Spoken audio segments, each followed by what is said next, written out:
So thank you so much for coming along for day 2 of the Vet You Talk Money Week, where we've got 5 days of action-based sessions to try and help you get kick-started with reconnecting with an independent you. So we introduced us as a team yesterday. We are myself, Katie Ford, we've got Ebony Escalona, who's on this call as well. We've got Matt Dobbs and Paul Horwood too. And the 4 of us come together to form Vet You, where we're passionate about empowering you to look at taking control of your health, your future, and your income. So we have got on the menu at the moment, you can see the 5 days lined up here. Any of you that joined us yesterday came along for our money mindset session, which was fantastic. We got a lot of good feedback from that and a lot of action taken already. I know Ruth's nodding because I know she's spoken to quite a few of you who said, look, this has been my sign that yes, I'm just going to go out there and do it, which was incredible. So this evening, we're moving on to financial well-being and financial education.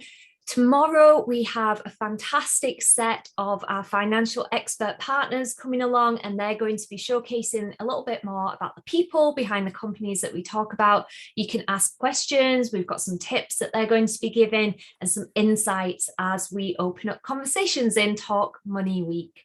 Then day 4 is the mastermind at London Vet Show. So again, we do have a couple of spaces left. They've been filling up fast. If anyone is keen to come along and help us create some financial educational content, then please do. We would love to have you there and find out what you want in your one-stop shop for financial education as veterinary professionals. And then day 5, you will find in the fantastic workbook that we've put together to support this event a set of questions and reflective exercises about financial goals for 2022, which I know lovely, amazing people like Ruth can help you with as well. But you'll find that workbook in the Zoom confirmation email as that came through. And we've had lots of lovely comments about that too, being a really useful resource. So without me going on any further, it's my pleasure to introduce you Ruth Downs, who is a fantastic financial advisor that works with Reflect Financial Limited. I know she's going to give a more thorough introduction of herself and tell you a little bit more about her story and why she's so passionate about this area as well. But we've loved working with Ruth. She really is full of energy and enthusiasm to help us as a profession as well. So over to you, Ruth. Thank you so much. Thank you so much, Katie. I appreciate that. So we've got a jam-packed presentation for you all. So I'm just going to get this up currently on screen. Give me 1 second and hopefully it will all come through in a moment. Yeah. Just waiting for the presenter. Super. As you're popping that on, Ruth, I just add as well, if anyone does have any questions, please do pop them in the chat box. If you'd like to message myself, Ebony, Ruth or Matt anonymously and you don't want to pop it to everyone, you can send us a direct message and we'll either ask those at the end, or if the opportune moment comes, I will ask Ruth in the middle as well. So thank you again, Ruth. My pleasure. So hopefully it's on screen currently. You'll be able to see the start. So a good evening and thank you very much for listening to me today, and of course to Vet You for having me here. It is a really informal session. So it's as it says on the screen, it's going to be a bit of financial education. Now, please put in the chat if there is any area you want me to focus on specifically more than another when it comes to your finances, and especially when we're going through this. So what concerns you? What are you hoping to hear about today? In my view, a good presentation tends to encourage thought and make you think about your own financial well-being. So there's quite a lot to go through today. It's going to be very top level, and I'm quite a visual person, so there'll be a few slides to get through, but please be interactive, take yourself off mute, and answer any questions that you want to have in the chat. So moving on. First things first, who is this absolute firecracker? It is my mother, and it explains a little bit about why I do what I do. Finances are very personal, and I think it's only fair that I share my story about how I came here today. So my mum, she lives in Cape Town in South Africa. Lucky her, I went to go visit her and her health had massively deteriorated. They didn't think she was going to make it. She needed a double valve and a transplant, and she did, I'm thankful to say, but I had to look into her finances and I had no clue what I was looking at. No one would help me or give me any kind of education on it. They said I wouldn't be able to understand it in the time frame, and that really annoyed me. There is a serious lack of education. So please, when I say if you have any question, I am here to help. I really, really am. I want to spread the word about finances and education and just help you around all of it. So who do I work for? I work for Reflect Financial, and we choose to partner with St. James's Place. We have over 148 billion client funds under management, but what does that mean to you? It means that clients, people, businesses, individuals, they all trust us with their looking after their financial futures. So that's just a little bit on that. Now, I know that Matt has had this come up on the pension slide, but I'm hoping a few of you recognize who this guy is. And like I've said, it's not just highlighting my misspent youth. So I don't know if anyone could put in the chat if they remember who this character is or what his name is. Has anyone come up, Katie, yet with it? Or what his favorite catchphrase was? Anyone? I love it when a plan comes together. I knew you'd know, Matt. Oh, and So, Hannah got it as well. Hannah got it as well. Brilliant. So please feel free to take yourself on mute or put it in the chat. I love it when a plan comes together. So why have I got this random 18 picture up in the financial wellbeing presentation? Because his catchphrase summarizes really, really well what happens when you start off with a plan. It has the potential to come together. So I start off by asking people what it is that you're trying to achieve for you and your family. That's it.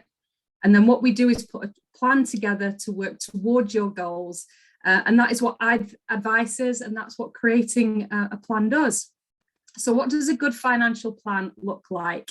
You'll be able to see on the screen here, there are kind of many different components to having a good all-round financial plan. But each of these, I could do an hour session on their own. So I'll cover the basics, but I'd be more than happy to kind of chat with anyone if there's a specific area that kind of resonates with you that you want to learn more about.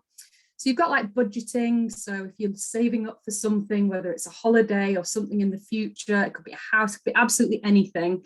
You've got to place a budget for that, have a plan.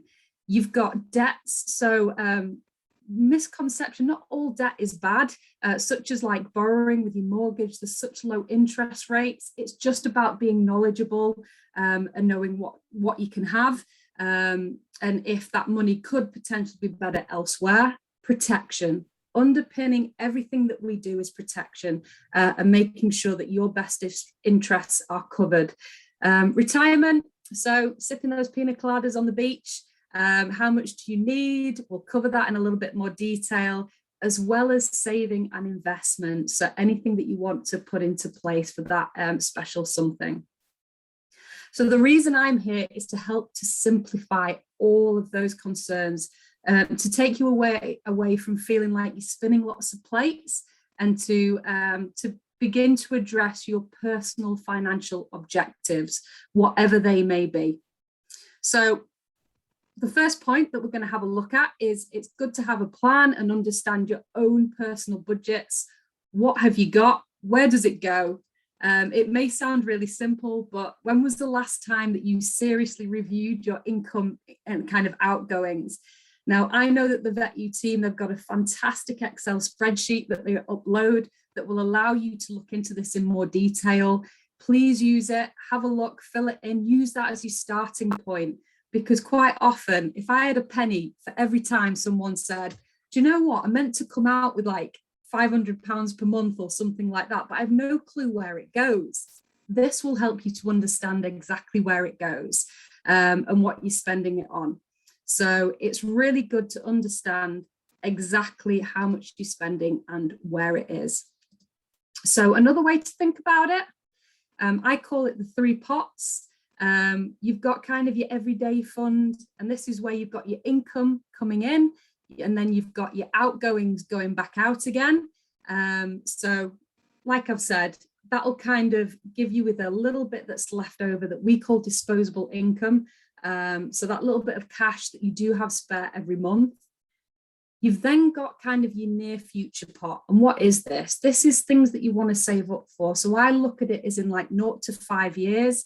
Do you have any house renovations? Are you looking to go away on holiday or, you know, buy a new car?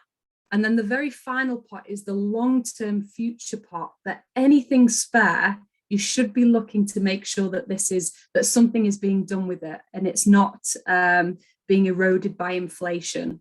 So the long term, it's like specific objectives, goals, things that you want to achieve with your life. You know, for me, I want to build up a fund to have an animal sanctuary one day. Myself and my partner, that's kind of our dream. So I'm building up a long-term fund for that. But we need to make sure that you are not just keeping pace with inflation in this fund, but actually exceeding it. And I will come on and talk a little bit more about inflation in a little bit more time. So budgeting. This is what I'm going to talk about, a rainy day fund, also known as a comfort fund, and really prudent when we look at budgeting. But what is that for? And how do we know how much is enough? We all need that rainy day fund, you know, in case something happens, money in the bank that we can just easily access. This was me. This was why I needed my rainy day fund, and I practiced what I preach. New Year's Day this year, you know, 2021, my boiler broke down. That is not a staged picture. That really, really happened. And I was absolutely fuming. I was freezing, really cold. And after 5 days, I had insurance, but it was just taking such a long time to pay out. I was very, very miserable. And we were just like, right, that's it. We've got to pay, get a new boiler. And I used my comfort fund for that. And then I just went into it, had the cash, and then slowly started to build it back up again in the months after. So like I've said, it's so important to have something just in case, like the car breaks down. Life happens, circumstances happen. So give yourself that peace of mind that there is something there for you to easily access. It's not just kind of an essential part of prudent financial planning, but it can really help reduce kind of money worries or anxiety that you may feel. Now, borrowing and mortgages, not like I've said earlier, not all borrowing is necessarily bad. Most of us have in our lives, or you know, we'll have at some point a mortgage because we want to make a house our home. And it's a really important area to review regularly, as it will be likely to be the biggest purchase stroke debt that you might have in your lifetime. But do you understand the various terms and jargons around the mortgage? And do you understand where there may be opportunities to improve your situation by making sure you have the most appropriate arrangement for you? This is something, once again, that I'm more than happy to look into for you, and we can work this out together. Something that is really, really important to me, and something that I tell all my clients, is protection. It underpins anything that I put in place. Is I always say to my clients, I have your back, because I want to make sure that you have cover. And the first part to look at this is looking at wills and also powers of attorney. Now, wills, this is something that you want your wishes expressed. Should anything happen to you, what exactly do you want to happen with your, as we call it, estate? You know, the amount of money that you have, with your business that you may have built up, everything in your hard-earned kind of life that you've had, where do you want it to go? Because it is much easier to have it written down. So like I've said, your wishes are expressed. And then the other side is powers of attorney, and very, very top level. This is, there's two. You've got health and well-being, and you've got financial. So health and well-being, should something happen and you are incapacitated because you're in hospital, you're unable to move for whatever reason, who would you want to make your decisions? Now, for me, I've not chosen my partner. I've chosen my best friend, who's an A&E consultant doctor, because I know she knows me. She knows, you know, what's going to be the best thing to do for me medically. And then also when it comes to kind of your finances, who would you want to pay your bills? Who do you trust to do that? Because that is another side as well that you need to have a look at and make sure that your mortgage can be paid. You know, your electricity doesn't cut off if there's someone at home, should you be unable to pay the bills. And like I've said, if you want any more information, then please just talk to me. And then something that is often underestimated is what would happen if you kind of your main source of income went. And I urge you now just to have a think, why I'm talking is who in your family earns the most or is the main breadwinner. Now that could just be, you know, yourself.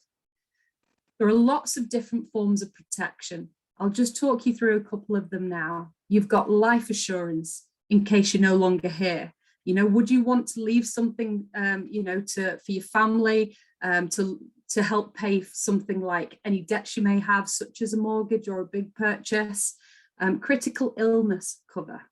That's another one, and it pays out a lump sum in case of a diagnosis of a life-threatening illness. You know, it's making a stressful and life-changing situation that little bit easier to cope with. It can pay for a dream holiday that you may have, renovations to your home. And then there's finally income protection. And I'm not sure if this came up in the chat, Katie, at the start, with an area that often comes up with vets that I speak to.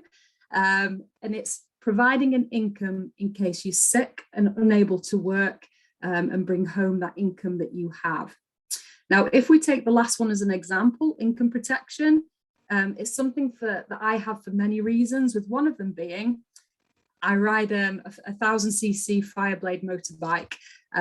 Now I'm in control of what I do, but I'm not in control of what others may do on the road as well. And that's the same for you when you go out and do your job. How is an animal going to react? What happens if you break your arm or something goes wrong? And it's not just something that happens when you're kind of older. It happens at all times of circumstances. This is one of my closest friends. She went away to, I can't even remember where it was. I think it was in Spain somewhere.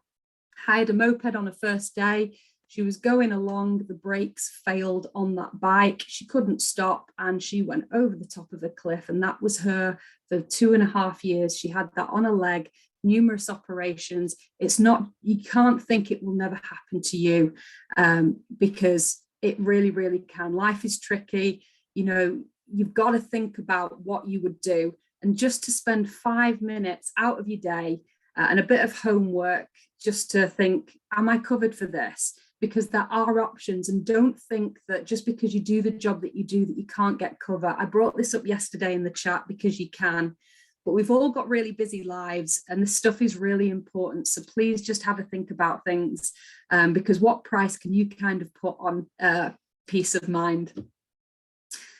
And then retirement. So we're looking into pensions now. We're looking into saving for the future. And these are just some of the questions that I get asked. And we're moving through our kind of financial plan and priorities in order. And we're now thinking about that long-term future. So what does it look like? How much will I need?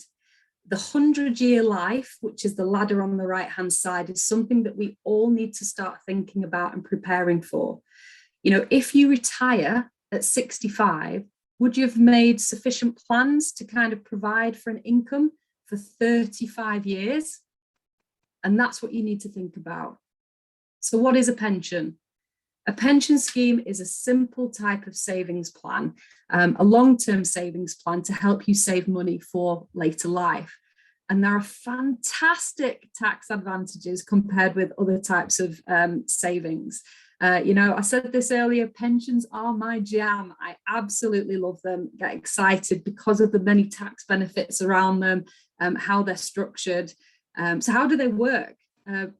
Pensions can be a great planning tool, but they are an investment too.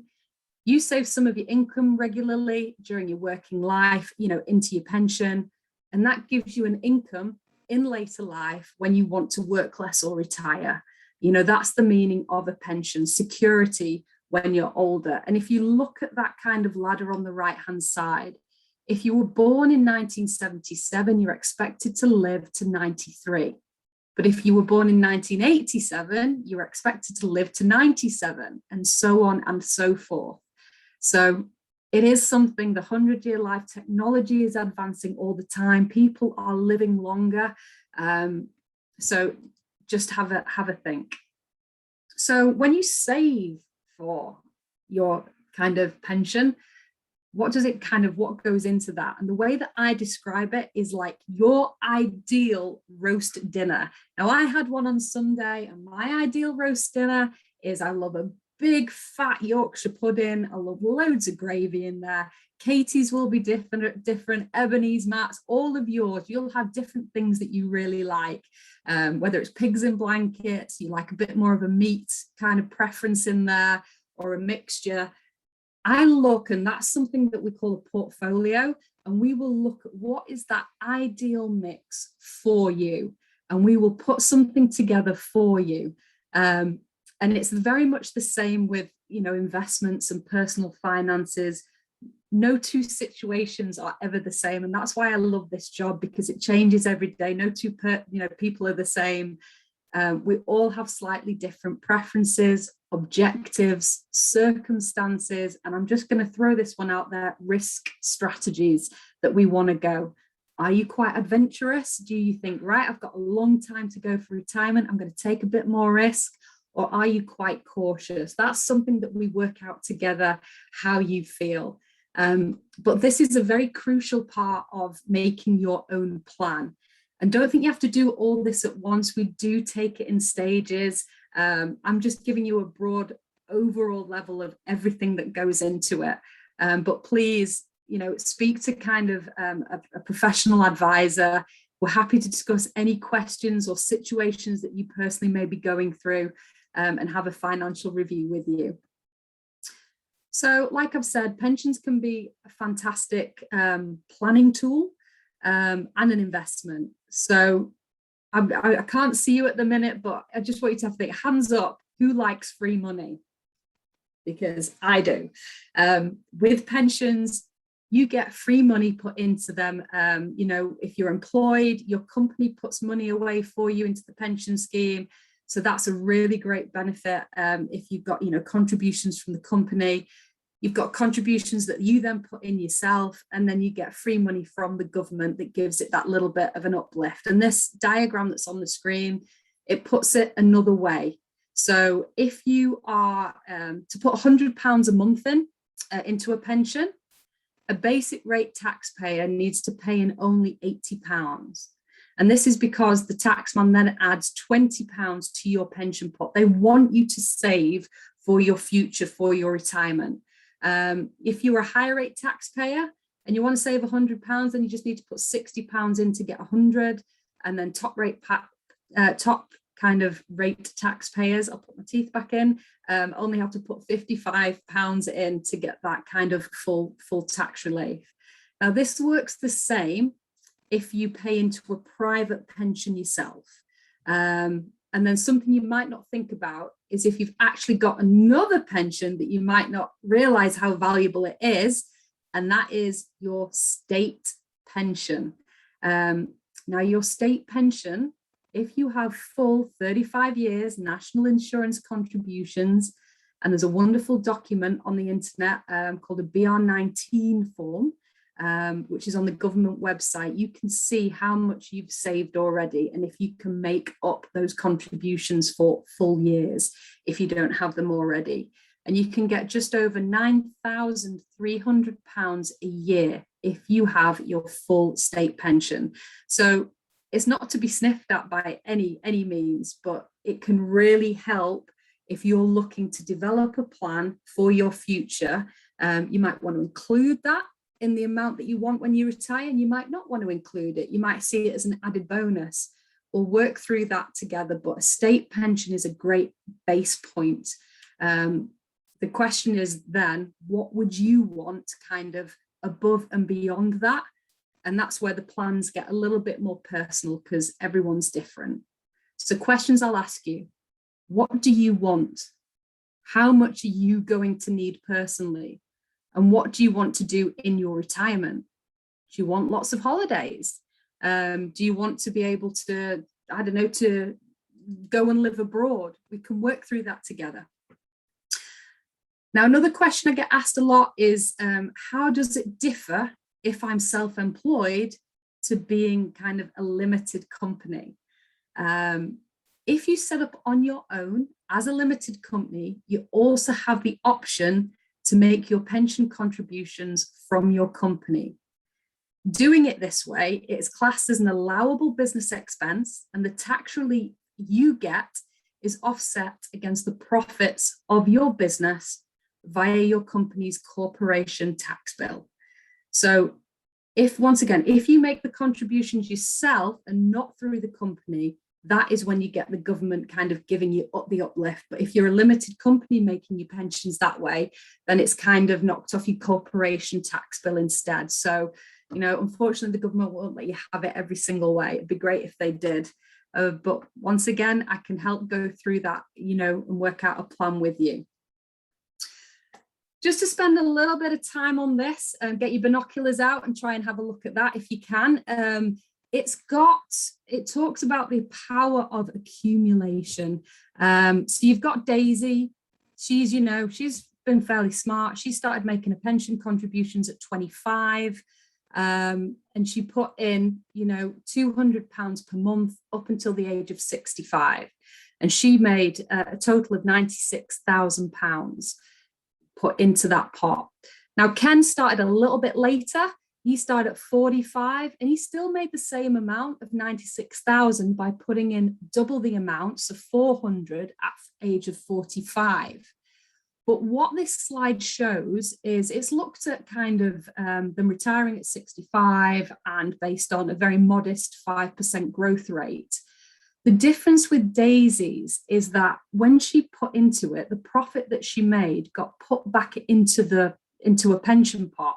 So a pension pot grew, and then that grew, and then she got more kind of interest that was added back in, and the total at age of 65, she had an additional £210,476 just by the power of accumulation and starting early.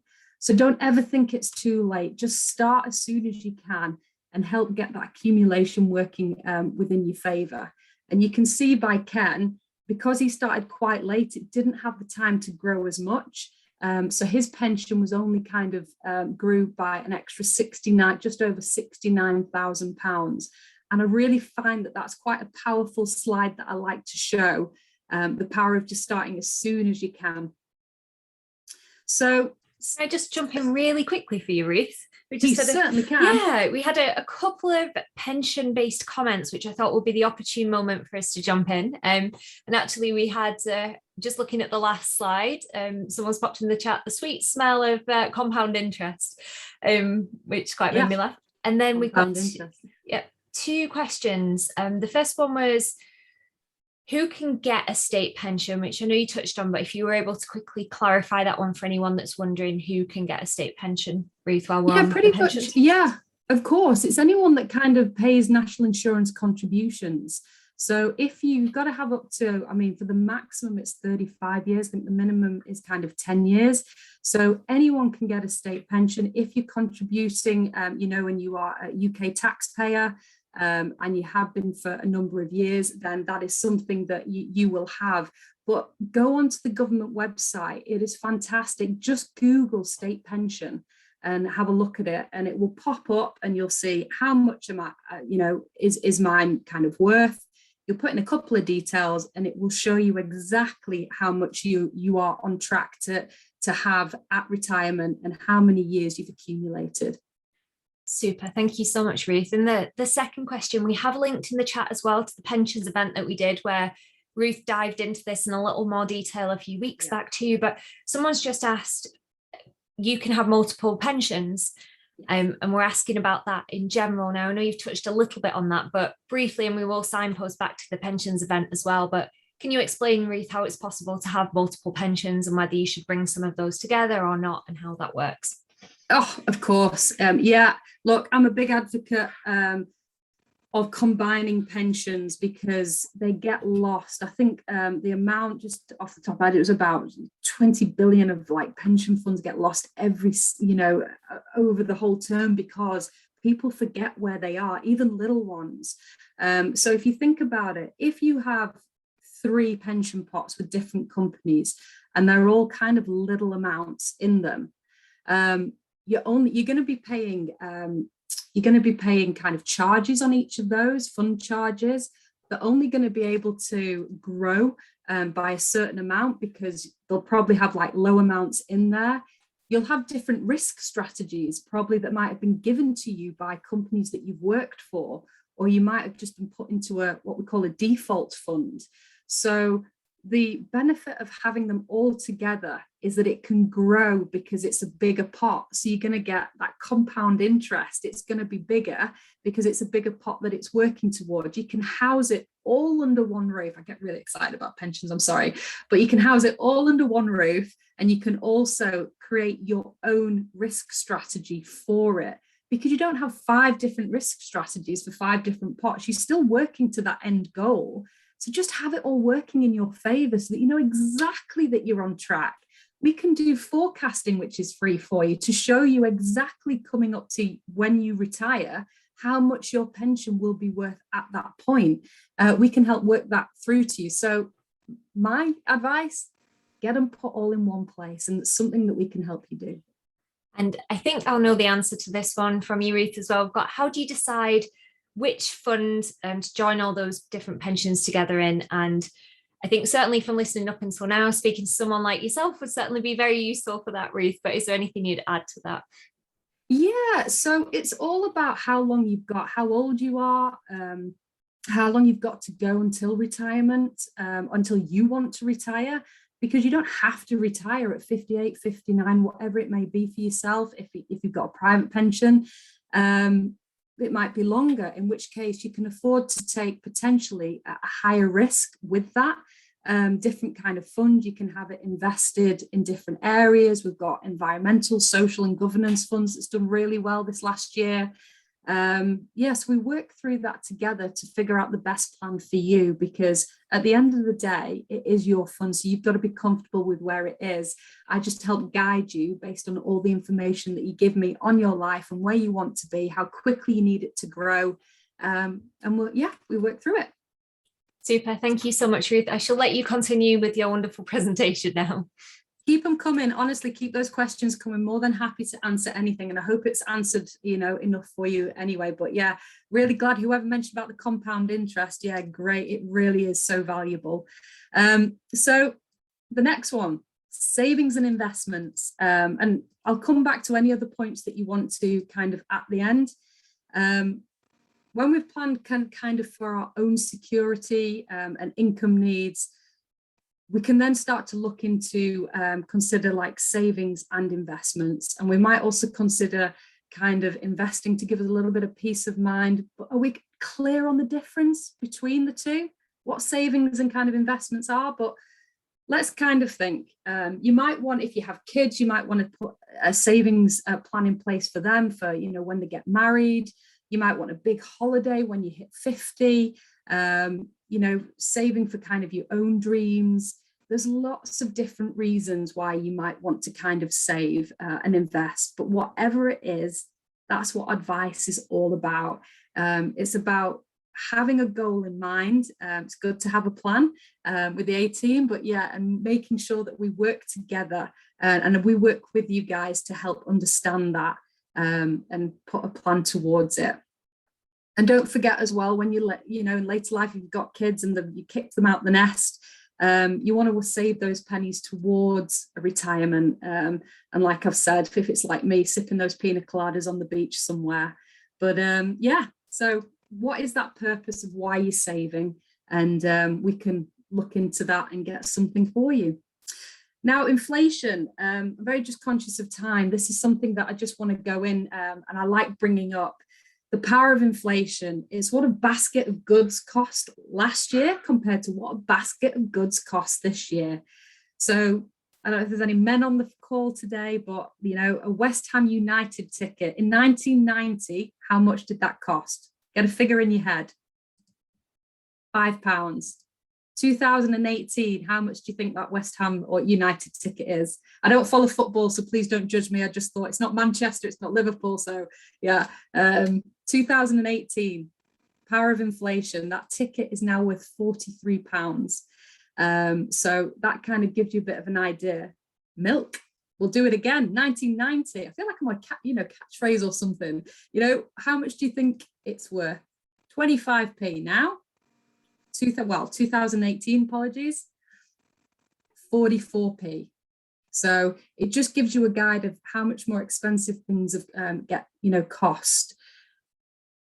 And this lovely little slide, this shows the true effect of kind of inflation. In 2000, if you had £10,000 in the bank, even though in 2020 you'd still have that £10,000, the real purchasing power of that money would only be worth £6,554. That's how much you'd be able to buy with it. So it would have lost 34% of its purchasing power over the last 20 years.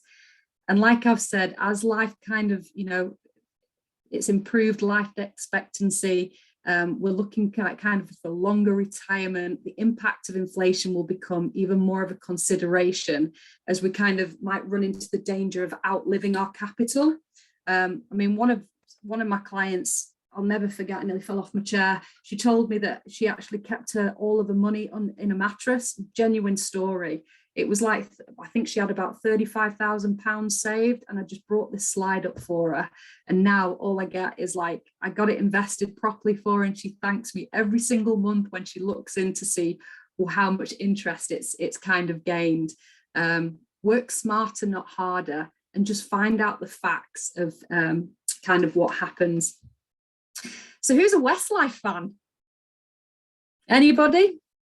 So I don't know if many of you know why I've got Shane Ward on my screen currently right now, but it's a great story to just talk about the power of diversification. So we like to make sure that we put it in lots of different ways that you can invest, whether it's cash, property, investments, stocks and shares, bonds. Shane put all of his money into buy-to-lets in Ireland. And why? Because his brother-in-law said it was a great idea. It was too good to fail. You buy them, you rent them out, the rent covers the mortgage, and guess what happened? It failed big time, and he lost all his money. So guess who's not invited around the Christmas table that year? It's a real kind of simple point, but diversification is a great weapon that we can use for investments for future. That good old saying, don't put all your eggs in one basket. Now, what happened to Shane? He went bankrupt. For Westlife fans, they were ecstatic. He went back singing. Apologies, but for the rest of us, it was absolutely terrible news because he actually went back out singing. But it just shows the clue as to why you should always don't put your eggs in one basket and diversify. Now, we are coming to the end of this, and there's different ways that you can invest. You've got individual savings accounts, also known as ISAs, and there's a couple on the screen that you might recognize here. ISAs are absolutely fab. They're kind of a great tool for saving, to make the most of your savings and investments. You put money away into them. There's no income tax, no capital gains tax that's actually taken off the returns. And they can provide us with a tax-free income when we get to retirement, if that's what you kind of want to do. You have a limit every single year of £20,000 in that tax year. And you've got junior ISAs for your little ones as well. They have their own limits of £9,000 a year that you're able to save into. Now, the power of having a BFF, as I like to call it, a best financial friend, is to make sure that you have the right investment for your needs. Do you want the stocks and shares ISA, or do you want something that is really going to get some serious growth potential, that is going to get you a bigger pot, for when you're going to want to access it? Just literally earlier, I was chatting to somebody who wanted to save for a property in London. Now, obviously, they gave themselves a big time frame, and we've helped put something in place for them to be able to do that. So in summary, because I want to leave some time for questions, we've covered a lot of really high level stuff so far, but the key thing to remember, so it's good to have a plan. Step number one, come up with a plan that you want. And that plan can have many, many different parts of the ways that, you know, what you want to save for. Start with the basics. Time invested in planning now, I promise you, will pay off later. And just build as you go. You know, what's Katie, your favorite saying? You can't eat an elephant whole. You can only take it a little step at a time, and that's what we'll do. So don't think you'll get on a call with a financial advisor or whoever you want to speak to, and it's just going to be ba, ba, ba, ba, ba. It's not. We take it step by step and work with you. And the first meetings are all, you know, complimentary. We absorb that cost into our business because it's about a relationship. It's about us getting to know you, you getting to know us, and developing that long-term relationship. So what we do is we build as we go. It can seem really complex, so make sure that you find someone that is a good fit, that you're happy to work with. So kind of very finally, I want to kind of thank the VetU team for kind of having me on to have this discussion today.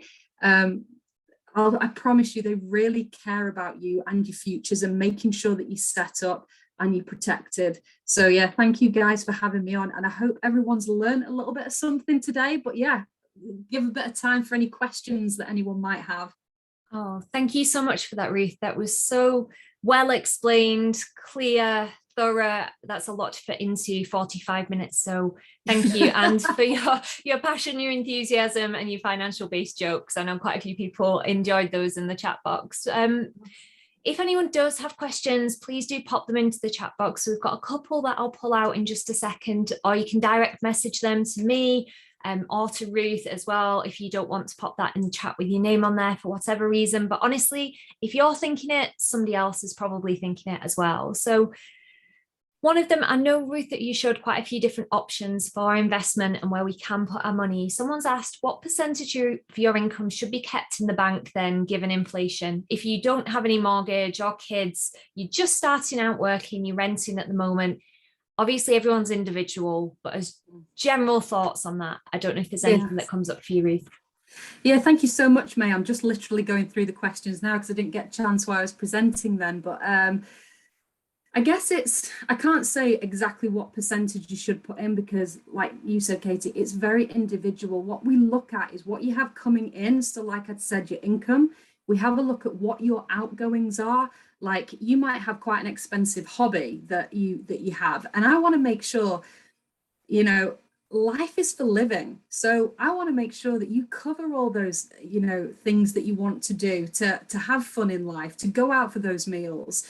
And we look at what else is left over after that. Because do you remember I was talking about the 3 pots? You've got your everyday, you've got your medium term, and then you've got your long-term pot. Now, the effects of inflation, that will really take hold in that long-term pot. So if you're putting away into something above your comfort fund, because I'll say that again, you've got to have your comfort fund to be able to make sure that you can dip into it as and when you need to. After that, we can look at putting something away of that you do not need to touch into an investment. Super. Thank you so much, Ruth. And we've got another question that is a good one, certainly in terms of working with financial advisors. They've said, how much money would you have to have for a financial investor to invest for you? You can have kind of, it really, it's funny, I get asked this a lot.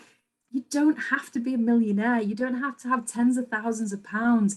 The advice that I give is free. You can come to me and just ask me questions. You're not bound to me, and that's it. It's just ask and just have it on a one-to-one basis. Say, this is what I think I can afford. If you have a number of pension pots, then that's also something that we can look to combine into one area. And yeah, it's not expensive. I mean, for myself and my company, you'll never write as a separate check. Anything that we put in place for you comes out of the actual investment itself. And we do a very detailed illustration for you to show you exactly how much, when and where it comes out. We're very, very clear and transparent about our costs and charges. But yeah, it can be anything from like £50 to £100. It depends whether it's a pension or account that you want setting up, or whether it's just an individual savings account to put a certain amount in.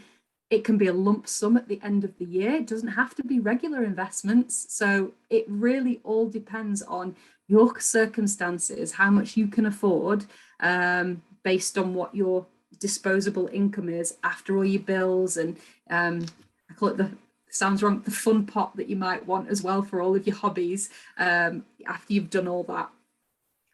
Super. And I think that's a really, really good insight, Ruth, because when we talked yesterday about money mindset, I think one of the limiting beliefs that often we can have around financial advisors is that actually they're only there for people that have massive funds and minimums of hundreds of thousands of pounds to put in. But actually, like you said, you need a BFF, a best financial friend, and someone that you actually can, with good faith, soundboard ideas off, and they can tell you what they think, but obviously just guide you and help you, because we can sit and look for the answers in our head forever and we don't have your expertise. So actually it's so nice to hear you say it doesn't matter how much you've got to invest. It might be pensions, it might be protection policies, it might be looking into a lot of the other things that you've spoken about on this call.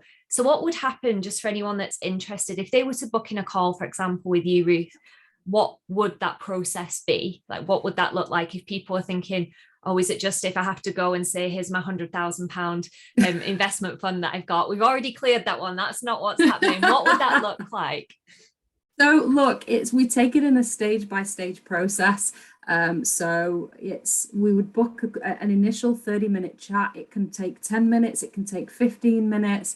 I just want to hear what it is that's concerning you, because quite often in my experience is that when I deal with people, what they're worried about, it's just because they've not been clearly informed of something, and they might actually have it covered.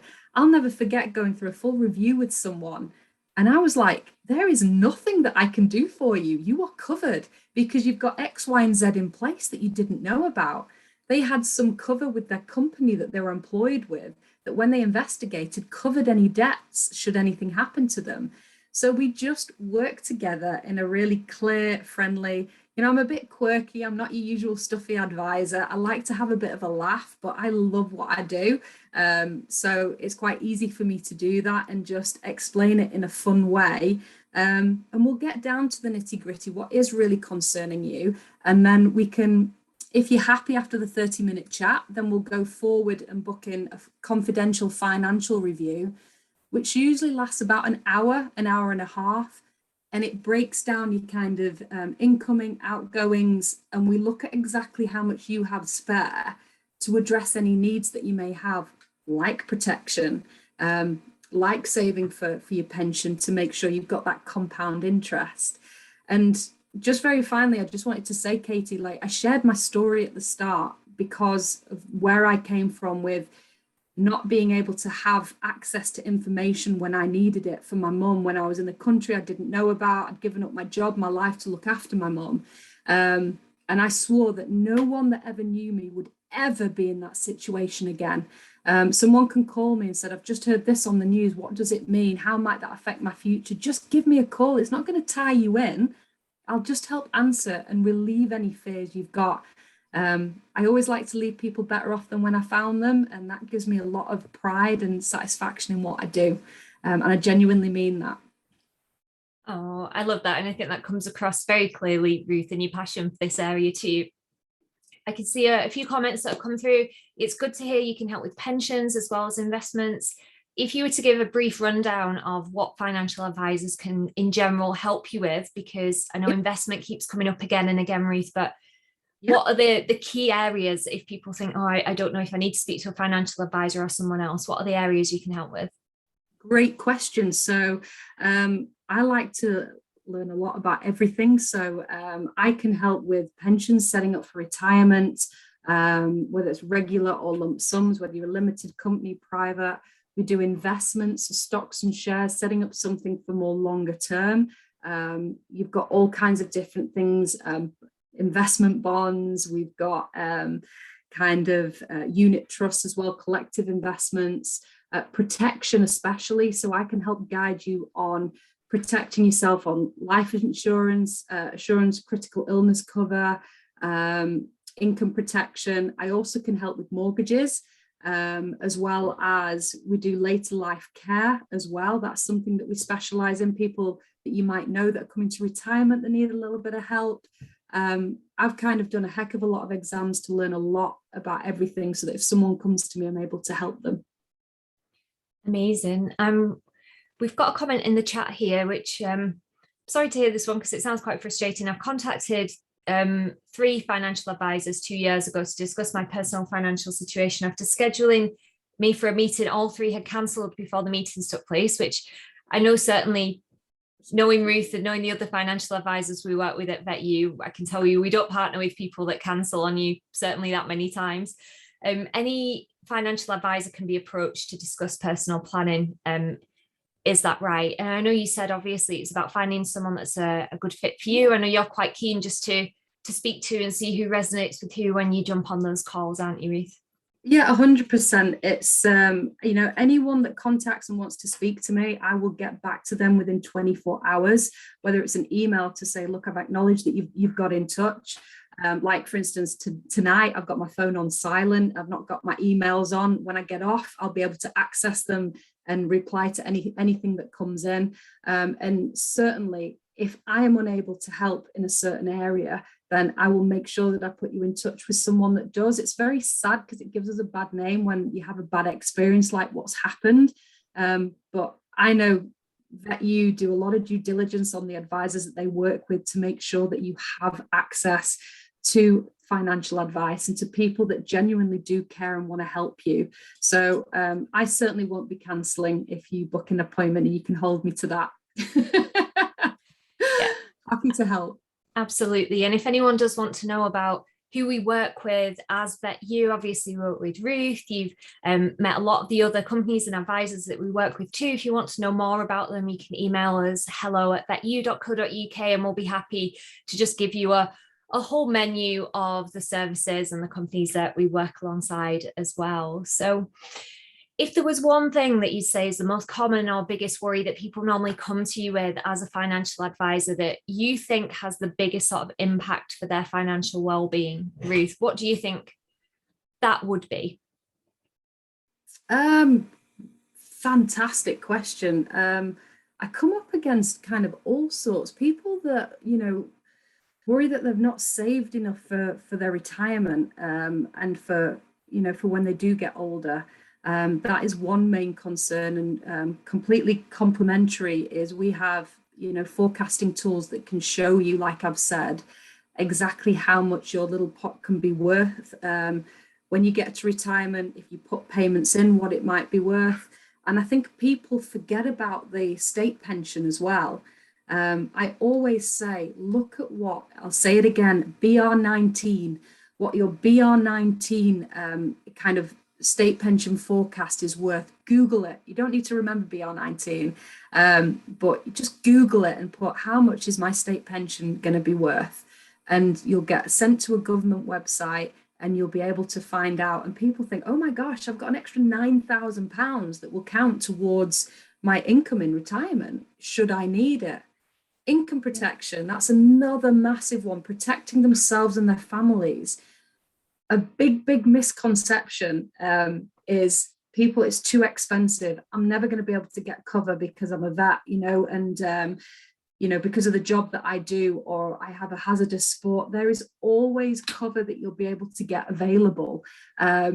We work with a lot of different kind of providers, and we'll find one specific to you, and it can be for the price of a cup of coffee a week.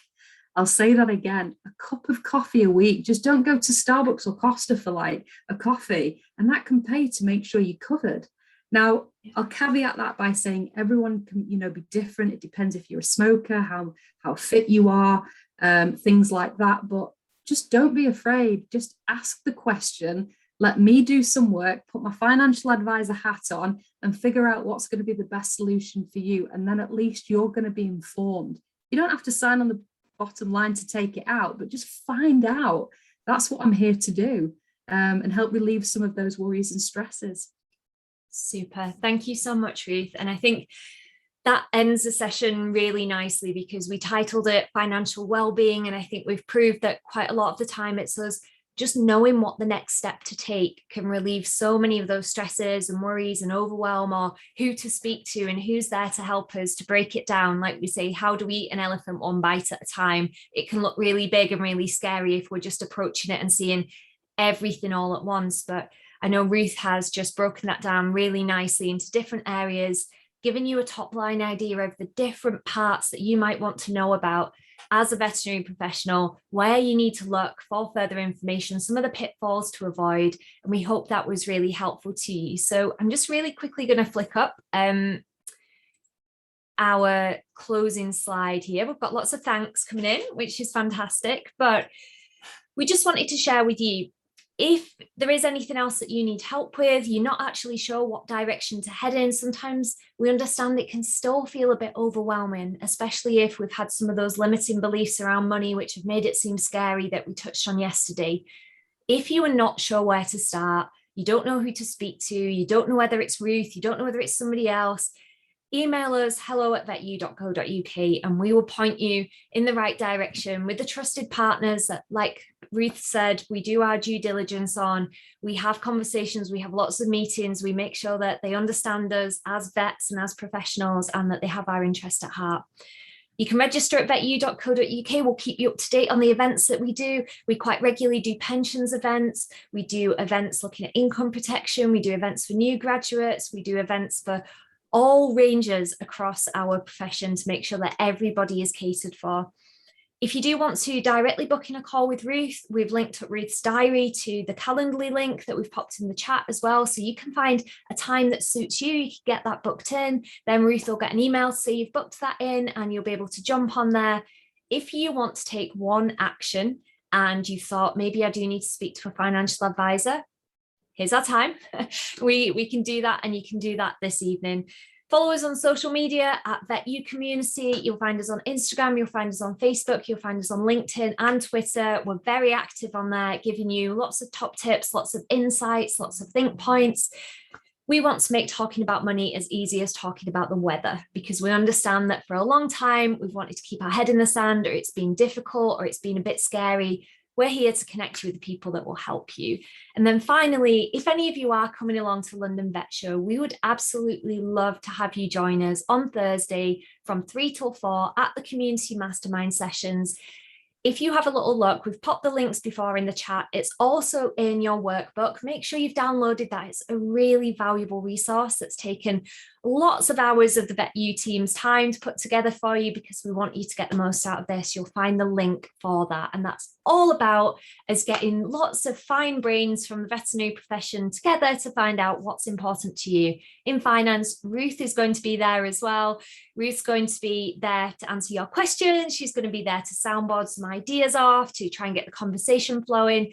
We're also going to be joined by Rhys Thomas, that came along and talked about IR35 a couple of weeks ago too. So you've got two fantastic experts, as well as myself, Paul and Matt from the VetU team, who are going to be there to get you all talking, so you can help us make a one-stop shop for financial education for veterinary professionals too. So we really hope to see you there. Otherwise, we hope to see you tomorrow at 8 p.m, where we're going to be joined by Ruth again. We're going to be joined by Nicola, the accountant, and we're going to be joined by Jay Bayani, who is a law and HR and employment lawyer, who is a company that VetU have recently started working alongside. We'll be bringing you some topics from Jay over the new year, but she is going to be coming and sharing some of her insights with her own financial journey and a little bit about what they do too. So it's going to be a really good one. We really hope to see you there. It's on the same link again. And finally, again, a big thank you to all of you for coming here and gifting an hour of your time, investing an hour of your time, because that's the most valuable thing that you have. And secondly, a huge thank you to Ruth for giving you your time, your expertise, your wisdom, your enthusiasm, and your help to us all. And we really look forward to having you back again tomorrow. So thank you, everybody. Thank you. And I'm going to stop our recording.